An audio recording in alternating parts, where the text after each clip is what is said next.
It is a huge honor for me to be at Townie Meeting 2016. This is our 14th annual Townie Meeting, and I've been your biggest fans for a long time, at least 10 or 20 years. I don't recognize you today because you usually have one of them big old hats on. What do they call those hats from those 20s? What are they called? Flappers?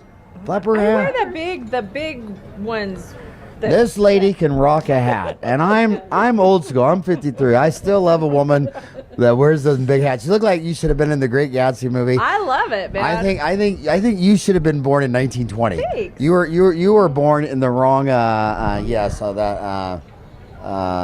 Sorry about that. Right, you're gonna have to take his phone. So basically, I just want to start with this. I'm going to set you up, fellas. You guys heard my lecture this morning. Thanks for coming. That was an honor to have people like you. I feel like you're one of my mentors, so it's kind of nice to have a mentor in your crowd. That's an honor. But I just want to start with this, and I'm going to let you guys take it away.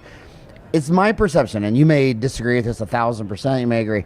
I believe that this dentist doesn't have his house in order, and it's stressful. And there's employee dysfunction. There's high overhead. They're not making the money, and they always think the solution is. You know what the solution is?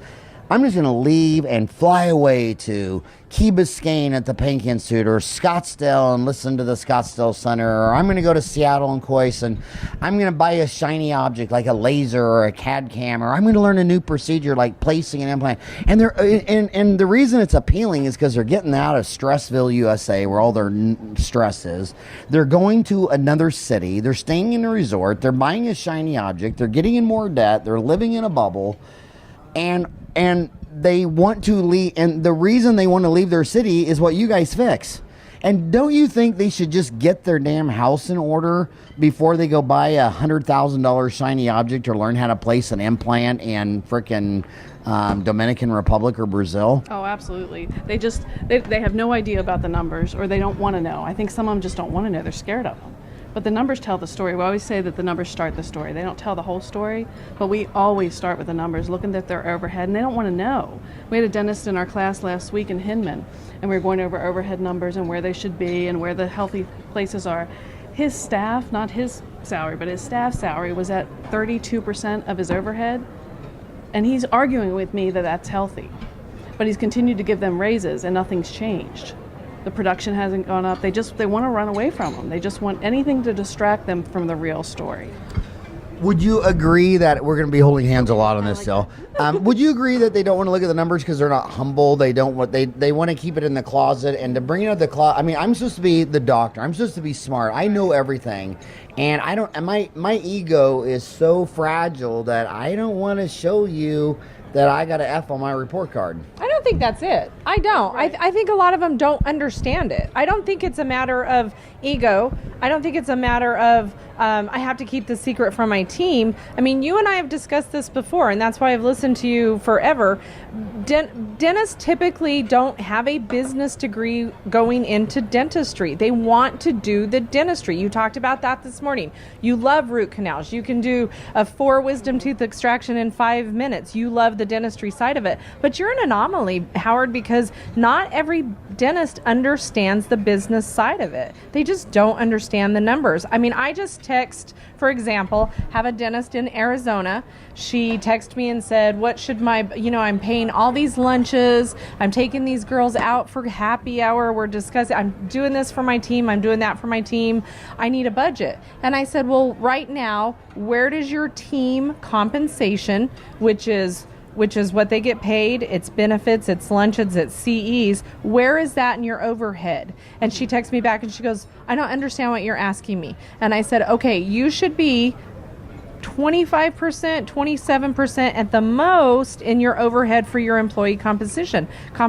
Where are you right now? And she goes, yeah, I still don't understand what you're saying. I said, okay, I'm going to send you a spreadsheet.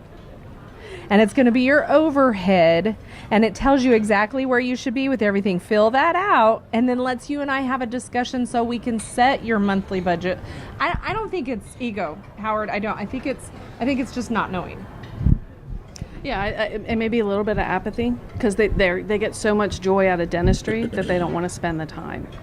But if they spend the time, they're all in. I mean, we've got clients that once we teach them how to look and what to look for, it's like infectious. They want more. Tell me more. Tell me more. But for me, I love business. I grew up on the corporate side of dentistry at CareStream.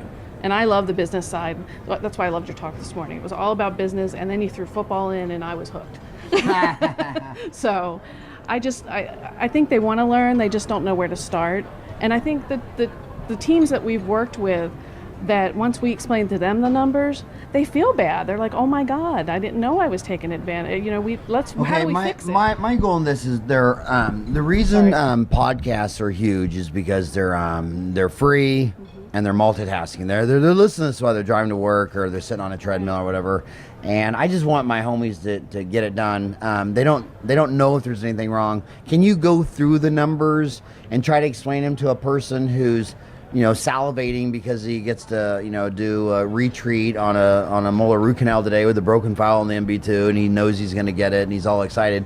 But go through the numbers because, can you go through the numbers and paint a picture and what red flags would be an issue? Well, we usually start with the P&L and looking at the overhead. So we want our offices to, at a minimum, have their overhead at 65% of their. We would love it to be smaller. Some of our specialists obviously are smaller, but we love the overhead at 65%. And then so that means their compensation's at 35%. We like to get it a little better than that. But then our salary and our teams, we want to see between 25 and 27%. And when we talk about those percentages, it's loaded. So it's everything. It's the benefits, it's the taxes. That's a loaded number. So everything should be in there. And then you come down and you look at lab costs, but they're all variable because you make more, you spend more, and that's a good thing. What intrigues us is your supplies should be around 4 to 7%, and that's where they always want to look to save. And they're not going to save in supplies. That's not where to look. So first it's looking and making sure that overhead is healthy at 65% and where everything is falling. Do they have a marketing budget in there? Where are the things? Where is their money to spend if we need to? And making sure that they're taking home and they're building towards what they want in life. And then from there, taking it and figuring out what we need. What's that BAM? Okay, now how many days do we want to work this month? How are we going to divide it up? Because we want to take offices so we balance their life once we get these numbers in a healthy place and those levels. So do you want to work 4 days a week? Do you want to work 3 days? What do you want? We've got office. I want to be $1 million practice. So go back to the beginning. Sure. What's the name of your company? What's the website URL? PracticeDynamics.net. Okay, PracticeDynamics.net, and you guys are practice management consultants. Yes. So, if 100 people called you, wanting your services, what is their chief complaint? And is their chief complaint what they're worried about match up with what they need fix on? I mean, why are people calling you, and what are you doing for them? And how much is that? Mm-hmm. And what is your? I mean, because who should be calling you? I mean, who's calling you? What's the problem? I think number one for me is profitability. And so overhead is the number one chief complaint. That's not why they call. That's not why they call. Well, they want growth. They want to make more money. Systems and teams is why they call. We don't have systems in place. We don't have a morning huddle. We don't have a tray setup. We don't have verbal skills. They want systems, and then they go, oh, by the way, my team. Right. Because for me, we kind of reverse them, but you're right. Team is number two. And then Bonnie and I either log in or we get in there into their system and we look at their numbers and we go, wait a minute. There's something else going on here. So very seldom do I take the phone calls, at least, that say, Laci, my overhead or my AR. No, it's systems and teams. And then we take a look at the numbers and say, you need to look at this too. Because they wear their production number like a badge of honor. Right. I'm $1.5 million practice. Well, that's great, but what are you making? It was exactly what you said this morning. I love the way you said it. Okay, I charge $1,200 for a crown. Well, why? I don't know. Well, how much do you actually write off of that? I don't know. I mean, and you said, okay, so you did a crown today, but how much did you actually make off that crown? No idea. And so what do you do for them? So it's practicedynamics.com. .net. Practicedynamics.net. Right. And when you say they call you, what is the number they call you at? 888-425-3235. Okay, say it again. 425-888. Oh, crap. 888-425-3235. And I know a lot of her clients for a lot of years. This is a good smart person here. You have my word on it. I listen to Howard. But so go again. Give him a couple scenario case studies. So like, what is the problem? Why did they call? What did you do? How much did it cost? Because here's what I don't understand. Here's what I think your dilemma is. The practice manager calling this. All my really rich friends, and I don't want to say their names and embarrass like Jerome Smith or whatever in Lafayette, Louisiana, but it seems like everyone doing $2 to $4 million a year is always giving consultants $50,000 to come in and fine tune and take us to the next notch, and they're just growing us more and more. But it's always a return on investment. And then all the people that are just like almost ready to hang themselves on the ceiling fan will go buy a $65,000 laser, but they won't buy a $50,000. So I guess what I'm saying is, it seems like everybody where you would just be God won't buy you. And then everybody that buys you, it's just fine-tuning up a little, and it's still a return on investment. But it seems like the biggest return on investment people never will get a consultant, but they'll always buy a shiny object or go to Cancun to learn how to place implants. Do you agree with that or disagree? Well, it's hard to say because they're not the one calling. But yeah, the ones in my previous life. Well, let me say, I guess, how much is the average office that's calling you? Because we know the average office collects $675. So what does the average office that call you, what is the average office collecting? Net collection. We've got some pretty large offices. We've got a couple that are doing. That's my point. Exactly. See, I got a lot of big offices. Yeah, because all the big offices like me are the ones using consultants, Right. and then all the people who would benefit the most that don't even do $750 a year, they're never calling you. And every time I talk to great consultants, they'll say, "Well, actually, I mostly do like really big offices." Okay. Yeah, that's why they're really big. But because they're using consultants. Here's the reason why, though, Howard. If you don't know your numbers, and you're not collecting and you're not producing, thinking all of a sudden somebody wants me to invest $40,000 in them, that's overwhelming. For those people who really truly could use some help, that's overwhelming for them at that point to think of $40,000 price tag. Yeah, that's but crazy. But they're not going to have to write you a check for $40,000. No. No. And that's what I was going to say. My favorite saying right now is that whole "how do you eat an elephant?" That's so weird, right? That's such a weird saying. But how do you eat an elephant? One bite at a time. Mm-hmm. Take baby steps. Like, and I'm not saying call us for it, but when you talk to a coach, when you talk to a consultant, ask them if there's something other than that $40,000 price tag. Say, can we start with a phone call? Can you just look at my numbers and say, do these look right? Where should I start? I mean, don't think that you have to buy the whole cow right now. Just start small if that's what it takes, but ask. But start. Yeah, start. Having the uncomfortable conversations like you I were love talking it. about this Most morning. successful people have had an uncomfortable conversation, and they are okay with that. That's leaning into the discomfort. That is asking those uncomfortable conversations. Just at least start somewhere. So go through some case studies. Why are they calling you? What are you doing for people? What are you seeing out there in the field today? A lot of team challenges, getting everybody on the same page, the systems, not knowing their overhead, wanting to make more money but not knowing where to start, looking to cut supplies, and then teaching them that it's okay if the overhead goes up, but something else has to go up or you're going to make less. It's an equation, right? The numbers they're pretty simple to read, but teaching them that. So what's a good client we can go through? So I want to give some. I'm just going through what I see on Dental Town, like yesterday. Okay. So yesterday, this is a very common question on Dental Town. A dentist is about ready to blow a gasket and cough up a blood clot because his hygienist just came in at lunch and said, "I want a raise," and he's sitting there saying, my overhead's sky high." And she wants a raise, and he doesn't want to confront her. He's afraid. She's my hygienist. I don't want to piss her off. She found me a crown this morning. So how do you deal with that pit in your stomach when a hygienist wants a raise and you just figure, how would you specifically answer that?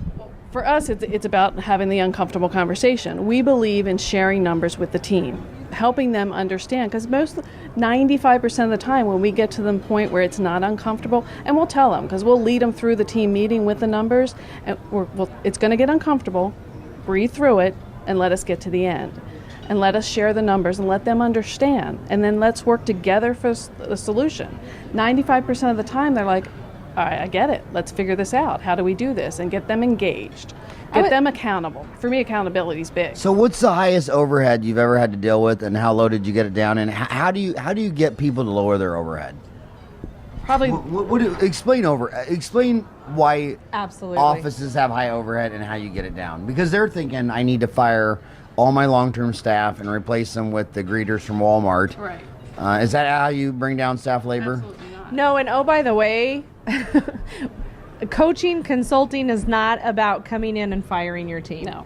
I mean, you and I have discussed this before. Consultants have a really bad rap, a bad reputation in dentistry because you think we're going to walk in and look at your team and say you have too many of them. She must go, she must go, she must go. That's not what this is about. This is about becoming more effective and efficient. This is about understanding that dentistry is, in fact, a small business. It's about learning business 101 and what it takes. So I love that you, of all people, that are standing up in front of these docs and talking about overhead, talking to your team. It's a business. Right. And yes, we're healthcare. Yes, we have to take in consideration healthcare. But anyway, talk about the numbers. So your hygienist, one of your staff asked for a raise. Wants a raise, Okay. and I feel like my overhead's high. I feel like the PPOs, I'm adjusting off big numbers, and I'm having a harder time paying my bills. And she's my right-hand man. She's been my hygienist for 7 Sure. years. What the hell do I do? Okay. So you start looking at productivity and profitability. You know, are the PPOs profitable? Do we need to get out of some of them? Are we being efficient? Are we looking at the emergency patients? Our practices love emergency patients. They're gold mines.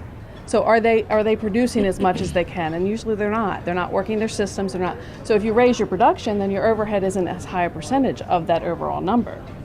Not working more days, but working more efficiently and more profitable. But how do they evaluate their PPOs? When I ask them, it's like, how many PPOs do you take? 5, 8, 10, 12? They don't have a freaking clue. Right, they don't. Like, this is Laci's soapbox. It makes Insurance. me crazy. It makes me crazy because Laci, you were crazy before you got into I dentistry. was. Yeah. That's why we Don't love blame, each other. Don't That's blame why it we on love dentistry. That's you right. and I were That's born right. crazy. I know. But it makes me crazy because we don't look for our adjustments, or we only charge what insurance said we could.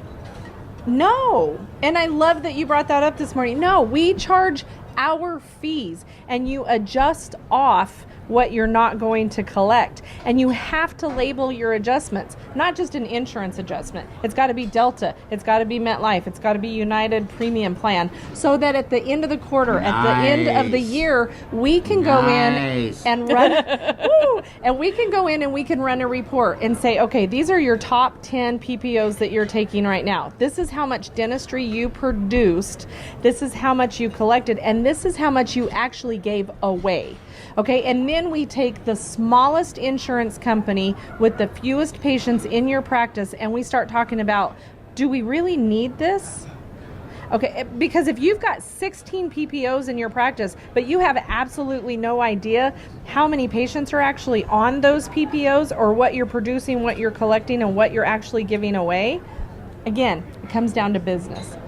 And with the hygiene question, okay, she's been valued and we love her too, but how many open hours does she actually have? How long does it take her to do a prophy? How many hours or minutes are we scheduling for a prophy? Right. Are we diagnosing perio? Do you have a soft tissue management program?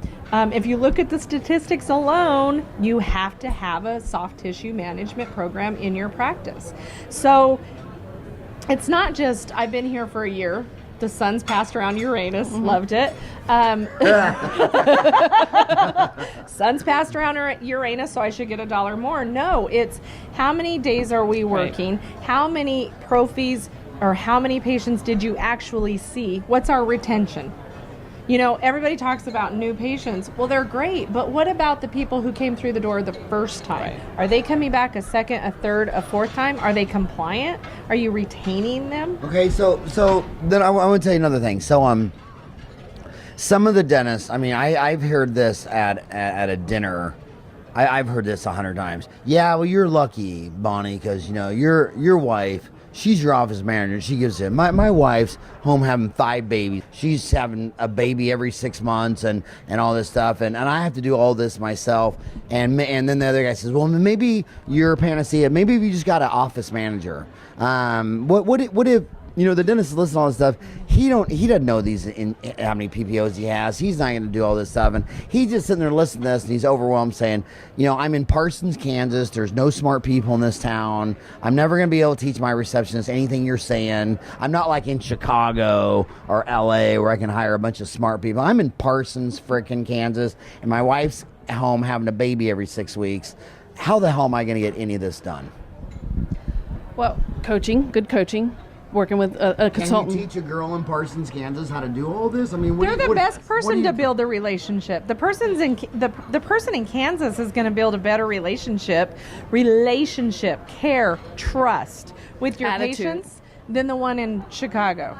Not to say that they're not nice in Chicago, but the person in Kansas is going to be, how was soccer practice? How are your kids? Oh my gosh, I saw on Facebook that little Johnny is 13 now. Where did the years go?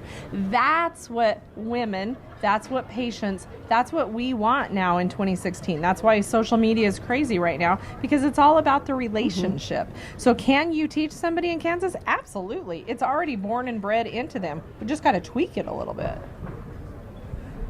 Exactly. So how much do you guys cost? What are the terms? We've got 3 different offerings. So we've got 3 different services that we provide.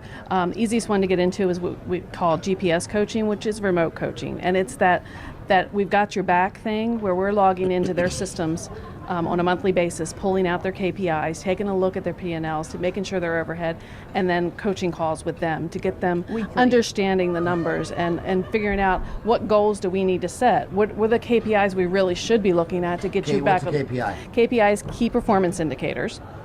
Those are your numbers, your production, your collection, your hygiene. I know. So your production and then your net production. What are you writing off? Your collection and your net collection. What's your bottom line? How long is that money staying on the books? Do you have collection issues?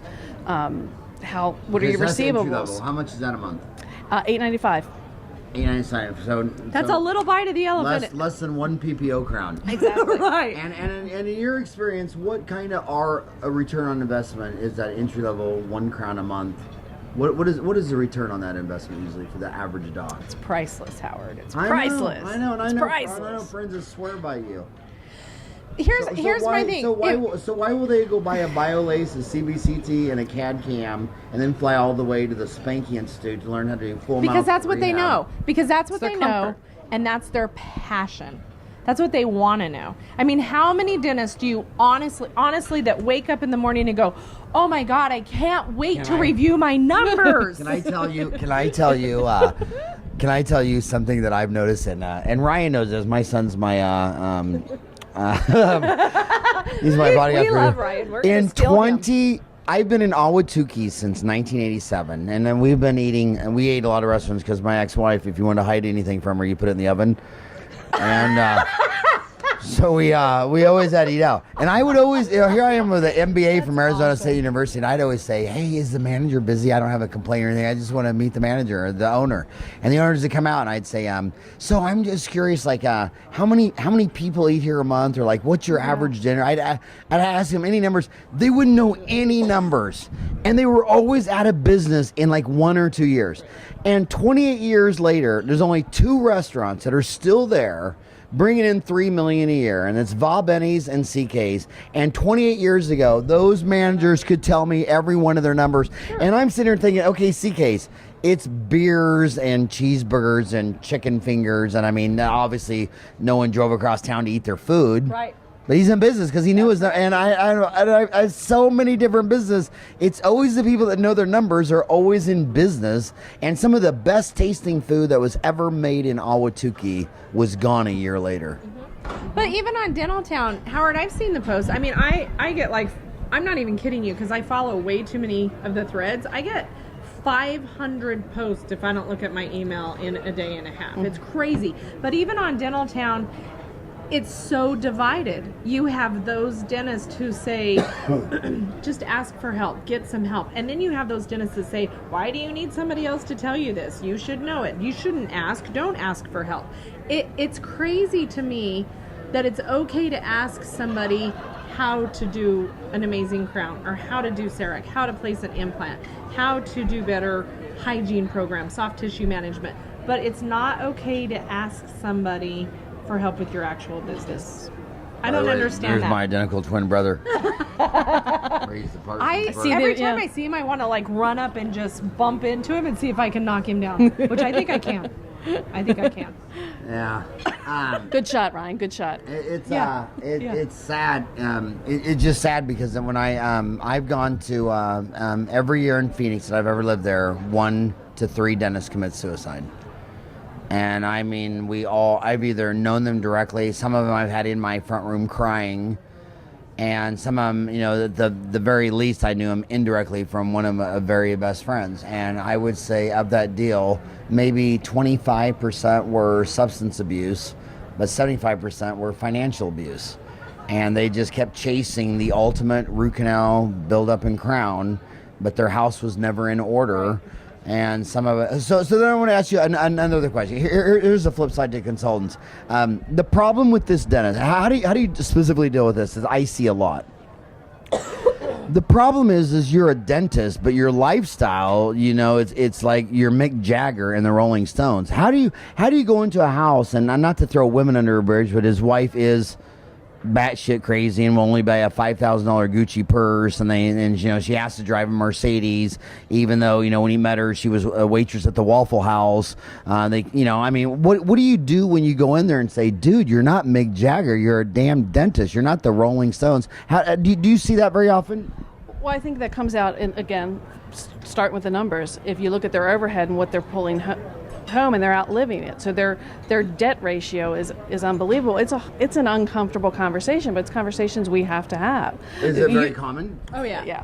Do you know how difficult it is when somebody hires you to come in and clean and fix their house and clean their house, and they're the issue? Right. Like, that's a really difficult conversation. Say that again. When somebody hires you, and they're the bad guy. yeah. Right. You're the problem. But what percent of the time is that the case, though? Seriously. All the time? Well, or just out of the clients that are time plus calling 10? us, I would say 30% maybe, but that's the ones that are calling us. That they've got some challenges, but at least they're having the conversation and we can help at that point. But I would say the ones that are calling us. There was a dentist in Scottsdale that came to my house in tears, and I said, well, just come down and bring all your sheets and I'll go over them. The guy had 5 cars, and they were like BMW, Range Rover, Mercedes. I mean, he didn't have one. And here I am. Here I am. I have a 2004 Lexus with 120,000 miles. I'm like, dude, my car is 12 years old, and you have 5 cars, and you make payments on each one. It's like, and that's that guy that you asked, okay, so you charged $1,200 for the crown. How much did you actually make on that crown? Right. And he looked at you and he said, I have no idea. And some of those, when we uncover that, we don't hear from them again sometimes because they're not ready to deal with the problem. Like, here's your problem. You're looking at it in the mirror every morning, and when you're ready to deal with it, let's deal with it. Now I want to turn this conversation around completely. So forget everything we said. Okay. Start all like. What is your name again? Bonnie, and who are you? Laci. Laci, nice to meet you, Howard. Laci, I graduate from dental school this year. Okay. I'm gonna have $300,000 in debt. Okay. If I was your daughter, what advice would you give me? I mean, grow out your hair. Sorry, I couldn't because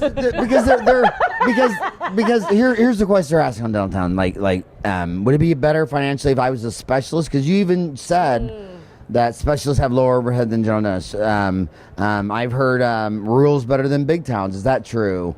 Should I go get a job? I mean, what should I do? Because the bottom line is, when I look at the numbers of this show, if 8,000 people watch this show, probably 10 or 15% are probably going to be juniors or seniors in dental school, and all the rest are going to be without 5 years out of me. I never get a 53-year-old to send me an email, howarddentaltown.com, saying I'm a big fan of your show. It's always, I graduated 3 days ago. So talk to these kids like it was your own daughter walking out of school at 3:50. You've seen all the come to the fork in the road, go this way, not that way. She's $350,000 in debt. She's your own damn daughter. Okay. Talk to her. So I'm going to let you go, but first I want to say congratulations. You should be so proud of yourself. You've picked an industry that's actually amazing, and there's a ton of resources out there. So first and foremost, be super proud of yourself, and then don't hesitate to ask for help. And we're going to talk about one of the clients that we're actually working with, same situation, is let's talk to you and let's think about your goals, long term, short term. Where do you want to be 5 years? Where do you want to be 10 years? What's your niche? What kind of dentistry do you want to do? And then let's set the good standards of spending money and making money. And where do we put our team, and how do we build this 3-year, 5-year plan? Where is your blue ocean? Where is your red, where's your strategy? Where do you want to be? We have a dentist we're working with now that's new in the area. Oh my gosh, she went back to her hometown. She's amazing. amazing. She's wonderful to have business conversations with. Don't shy away from business. Talk about the hard conversations. She's bringing in 100 new patients a month. You know what she did, Howard? Is she single? Yeah. No. No, she's but not. I almost said yes. Get married You know again. what she did though?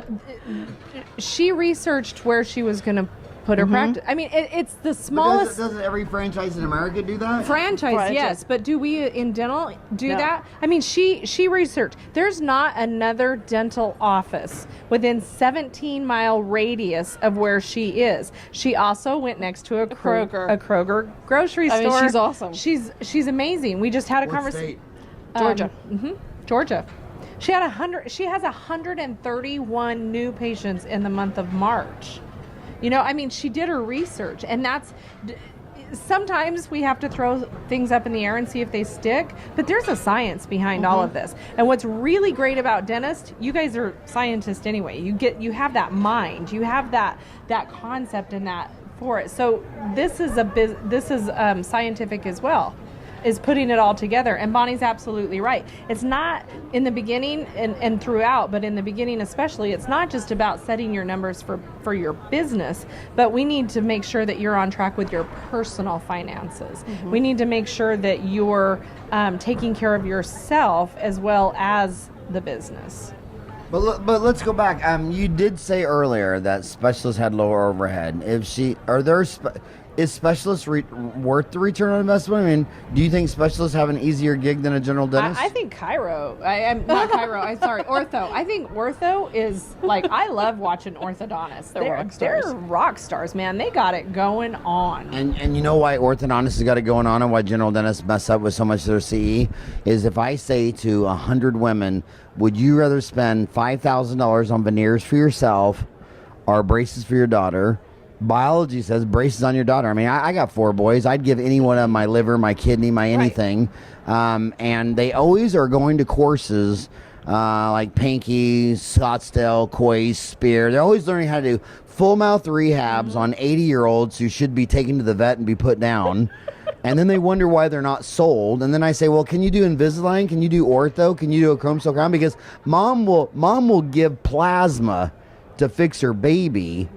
She ain't gonna get plasma to fix her husband or her 80-year-old dad. So the orthodontists are kicking ass because biology says you would do anything for your offspring. You got 2 kids, right? I do. And that's why you said you hate me because your 2 kids didn't turn out as good as my 4 kids. I know your 4 kids are I know. amazing. Ryan is actually She said my she'd favorite. throw her 2 kids away just to have my 4 kids. Ryan Ryan. is. I mean, I would take Ryan home with me today, and not in a weird way. Not in a weird way. Ryan's like, please tell me she's a cougar. Please tell me she's a cougar. No, the ortho. Also, So look at the business specifically model of the ortho. question, because we get this question a lot. Is it a return on investment to get a residency for a year or to go to specialty school? Is that you're a business consultant. Is it a better business thing to become a specialist or just set up my own practice? Yeah, I'd have to run the numbers. I honestly don't know the answer to that question. I know once they're out, I can tell you where their overhead, and they do make more money, but I don't know cost they're investing in themselves versus, but I will absolutely research that. Here's what we would That's what I recommend, do. Howard. If you're a GP, get the specialist in the same building as Right. you. Like, I think that's where we should go with this, is not necessarily large corporate practices, but if you're a GP, get the specialist in the same building with you. Have an orthodontist in there. Have an oral surgeon in there. You guys work together. You're partnering. All your patients are right there in one building. You're sharing them. They're not going anywhere else. Okay, here's another question. Specifically, they're going to ask. I just got out of dental school. I'm $350,000 in debt. I read all the trade journals, and they say I got to buy a $150,000 CAD cam, a $75,000 BioLace, and a $100,000 3D X-ray machine. I buy 3 things, and I just doubled my dental school debt. Do I have to buy those 3 things to be a good dentist? No. Absolutely not. No. Do you want to put Say a it louder, because absolutely You're the not. only one saying it. Absolutely every not. marketing dollar in No. dentistry is No. you got to buy these 3 toys. I'll let you talk in just a minute. We do this all the time. She But rarely lets me talk. I would rather see you invest in outside companies that can enhance what you're already doing in the beginning than the technology. For example, communications companies that are allowing us to communicate with our patients the way Americans like to be communicated with now. Data mining, so I can pull out of my practice management software all of the patients in the last 12 months that have had some sort of periodontal procedure done in our office. I want to send them a newsletter about periodontal disease. How about a phone system that actually tracks how many times did my business team answer the phone? Did they actually schedule from that? How about social media? I mean, why don't we invest in the things that cost us very little, but absolutely enhance the business side of it, and then we build up what we need for the technology aspect of it. Like, get your dentistry, get your house, get your business in order, and then go crazy. I mean, we love technology, don't get us wrong. Shiny toys, we love them all day long. But let's build your business first. Let's get your debt ratio in sync. Get your house in order, and let's build a plan. Exactly. Get your house in order before you go buy a bunch of shiny objects. Right. And I feel they're going to other cities to escape their disorderly house.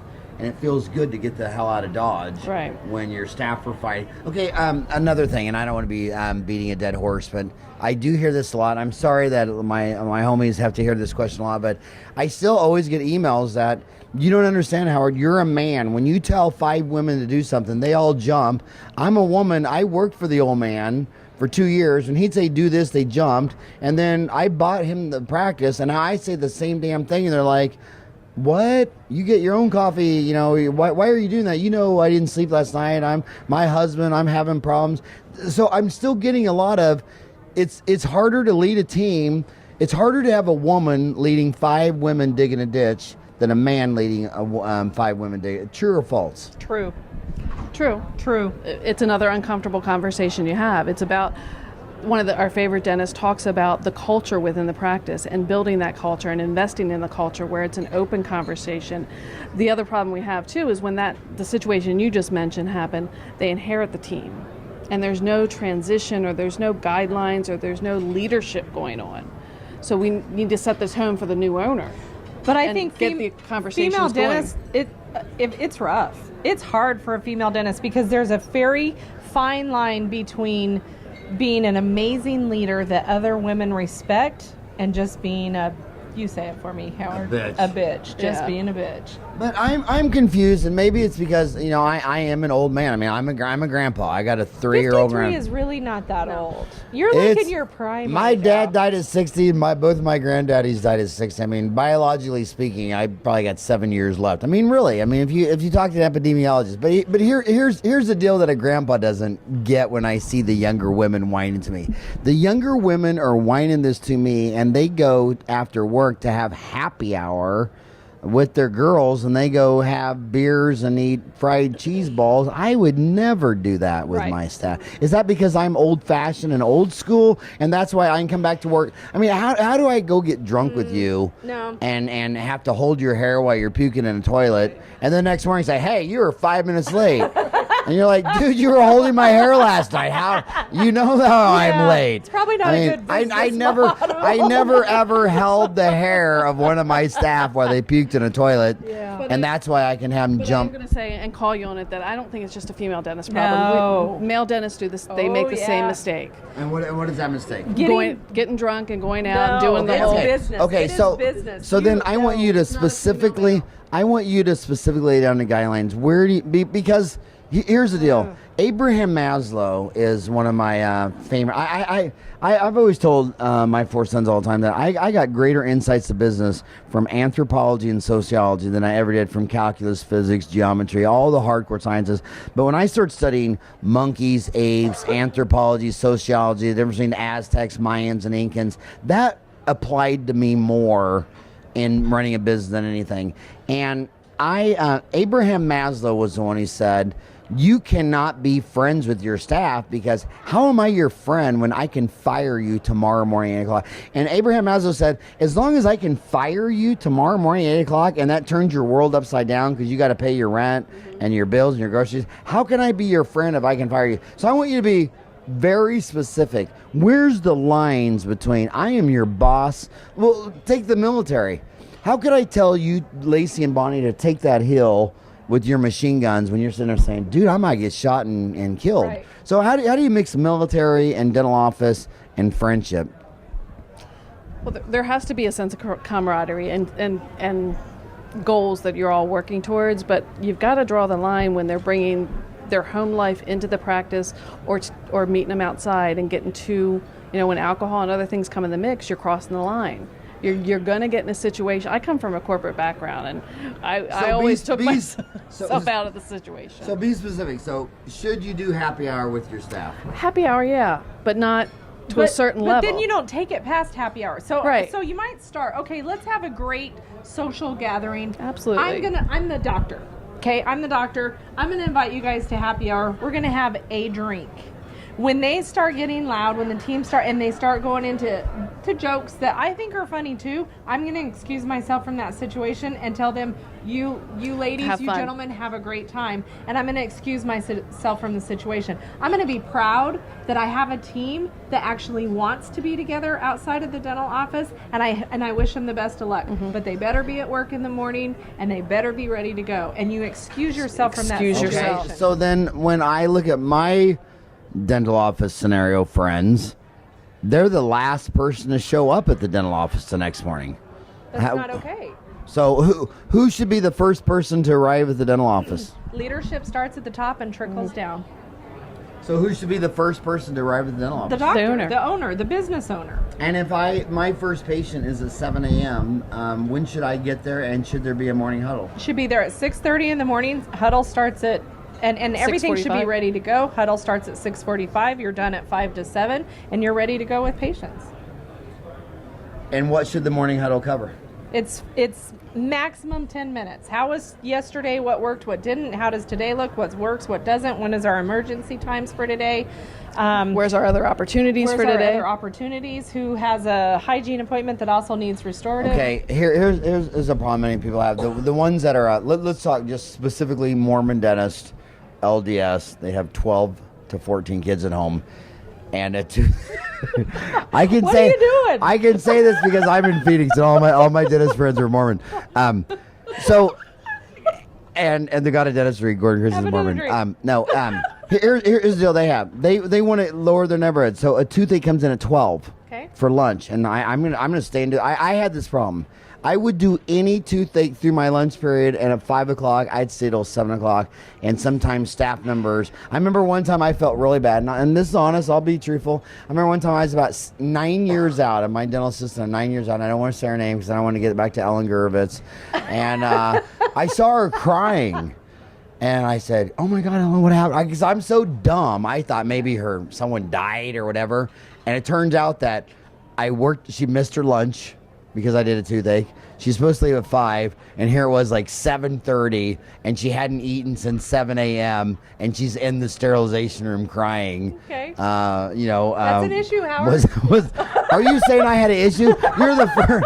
You are the first woman that ever said I had an issue. You are the first. Could I have that check for $3.8 million now for alimony? My ex-wife said I had no issues.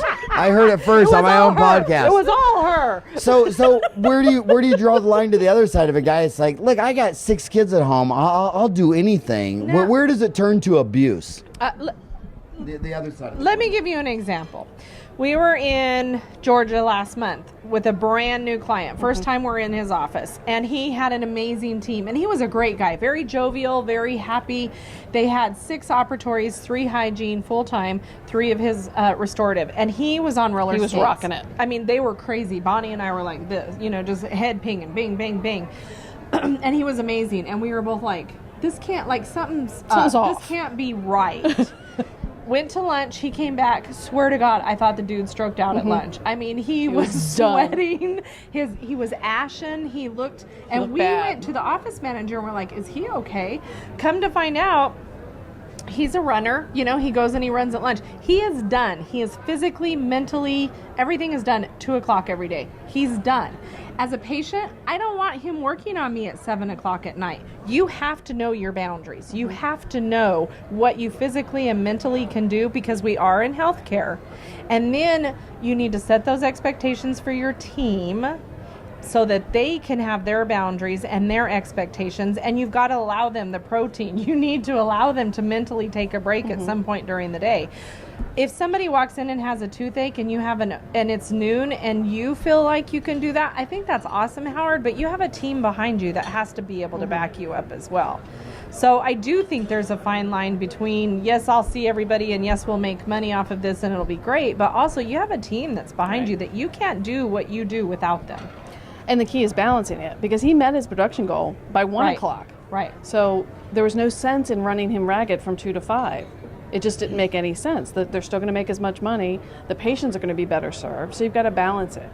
Okay, so you start off that you have 3 programs. You have the first one you talked about was $8.95, and I tried to guess you.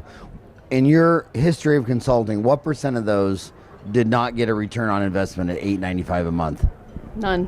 None. I'll And you're gonna go and you're gonna go home and buy Lanap. Yeah, I'll give you the name and phone number of every single client we've ever worked for. Call them and ask them if they got what the was ROI. number 2 and what was number 3? So number 2 is our focus workshops, where they just want to work on a specific area, whether it's goal setting or getting their numbers straight and understanding KPIs, key performance indicators. Then we go in the conversation about lead and lag numbers. So it's key focused workshops on insurance or communication. We do the disc profiling and open that up to whole communication, getting the team to talk. How much a month is that? That we go in for 2 days in the beginning, and then it's 2 months of support, and it will run anywhere from $2,100 to $2,600 for 3 months. $2,600 a month for 3 months. Yeah. Okay, and then what's number 3? And then number 3 is full-on consulting. It's our dynamic consulting package. And how much is that? It depends on the size of the practice. It could be anywhere from, again, $2,000 to $3,500 a month, depending on the size of the practice. But here's the deal. And of those, for all the years you've done this, what % of them did not get a return on investment? I would say none. I know. So why? So, And we don't dude, don't be crazy. Dude. It's dentaldynamics.net. It's actually practicedynamics.net. Practicedynamics.net. We are in Vegas, and there is alcohol involved. Practicedynamics.net. And we don't lock them in, Howard. We don't lock them into long-term. What if I just want to call you and talk to you first? Because here's what I believe. Every dentist says, well, they don't get it. I got a special situation. Sure. I got a special situation. Can they call you? Do they email you? Where do they call you? Well, we gave the phone number before, but it's 888-425-3235. I feel like I swear to God, I just saw that number on the bathroom wall. It was me. It was you. It was you. Okay. Free marketing. Free marketing. It's the Cosmopolitan. And dude, here's what I mean. I love you to death. I mean, I do these for free. You get them for free. This is my hobby. The bottom line is, you don't blink at a freaking $80,000 laser. You don't blink at a $100,000 CBCT. You don't blink on all the shit that I can give you the names of 1,000 dentists that take $400,000 a year home and are debt free that don't have any of those things. And you can be the most successful dentist in the world and not know how to do a sinus lift, not know how to place an implant, not know how to do bone grafting. I mean, almost everything that you think you have to do, you don't have to do. The only thing you have to do is get your house in order, and you don't have the skills to do it because in your 8 years of college, you know world history, world religion, and algebra, calculus, and geometry, and they never taught you how to get your house in order with HR. Here's another question I want to ask you. I'm just going through things, you know, I'm on Dental Town all day long every day. Here's another thing. I'm so stressed out because I have the best assistant in the world, and I never want to practice without her. And I got the best hygienist in the world. She sells dentistry all day long. She's just amazing. And my assistant and my hygienist hate each other's guts. Yeah. Take that one. Yeah. Take- we have one of those right now. We actually do. You know, a tool we use, and I mentioned it earlier, is the DISC communication profiling test. We do that with every one of our consulting clients, and we do it at the first visit. And it's a profiling, it's a personality test, but what it does is we give them a 20-page report on their personality, and then we host the team meeting, and they learn each other's personality and how they react and how they communicate and how they hear things, because we're all different. And that team meeting allows us to have those uncomfortable conversations, and I can't tell you one where we haven't had cathartic healing through tears sometimes, but it's what is cathartic hearing? I don't know that word. Healing, just very healthy. It takes them to the next place, gets them past the elephant in the room, if you will, where they hate each other. But it wasn't that they hate each other; something went wrong. Well, and they just weren't communicating right. For me, 98% of the problems that we address in both our business and personal lives is because we don't communicate. We don't have the uncomfortable conversations. It all starts and ends for me with communication. But I'll also tell you, and I obviously agree with that 100%, but it also is the leadership. Mm-hmm. It's the leadership as well. And it's okay if two human beings don't like each other, but when you're in business together, when you work together, you show up, you put on your business face, you do what needs to be done, and at the end of the day, it's done and it's over. Right. And the dentists, they know that they hate each other. And they've known for a year and a half they hate won't touch it. But won't touch it. And Won't it touch grows it. and it festers Sure. and it gets ugly. Well, here's what I understand. When you're like, this was March Madness, right? And you see the coach, starts with the morning with a huddle before we start. You see him calling timeouts. You call him walking the field. They got a halftime. I mean, totally involved. I go into dental offices and the whole world's crumbling. And after the root canal, the dentist walks back in his private office and shuts the door. Right. I never see him walking around there calling a timeout or calling him a meeting or having a morning huddle. I mean, it basically, if you coach in March Madness, all the commentators are saying, "Where's the freaking coach? Where is he?" Oh, well, he never came in. I mean, it's crazy. Okay, I want to ask you another thing. True or false? Is this just a total fantasy, or is this real? Have you ever seen it done? A lot of dentists think, you know what? I charge $1,300 for a crown, but I take 12 PPOs, and I have to adjust them all off to $800. That's a $500 deal. I'm just going to drop all my PPOs and just have a cash practice.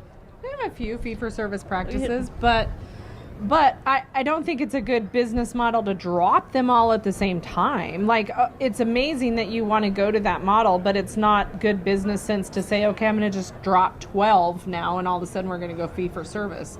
Unless you're independently wealthy and you can hang out for a couple of months while you try to rebuild your patient base. And it's very methodical. And then you also have to teach the team how to handle the conversations, teach them the verbal skills to address the issues that the patients have. But you do it cathartic, I don't want to use that word again, but you use it very methodically and drop them based on the number of patients and kind of build into it, and then balance it with the cash patients. So it's not, you don't take the hit all at once, you take it over 18 months. And then eventually you get to where you want to be. True or false? Bottom line is, I just want to learn how to place implants, new bone grafting. I don't want to learn everything you talk about. I don't even care about. Okay. But I need it all done.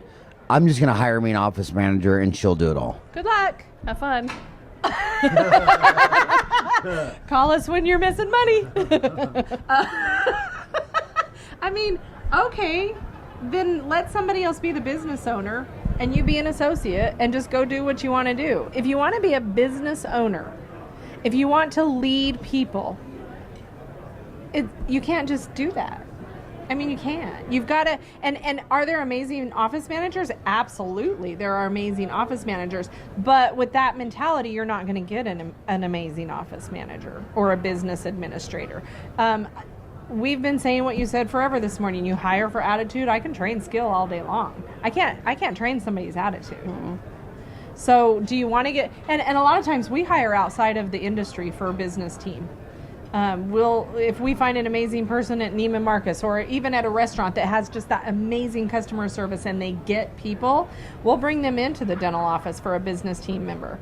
But it's not just about this, I want to go in the back, I want to do clinical, I want to do dentistry, and I don't care what happens anywhere else. Well, I wish you absolutely the best of luck. And we only want to work with people that want to work with Right. us. If you're That's right. engaged and you're in it, if you're in the game, then Right. we're in the game with you as a leader in your practice. But if you're not, they're not the ones we want to work with, because I'm not beating my head up Right. against the wall, No. taking time away from my family if you're not going to be When we engaged. Okay. started this company, we said to each other, as long as we can affect change, we're going to continue to do what we do. The minute that we can no longer affect change in this world, in this industry, and what we do, we're going to stop.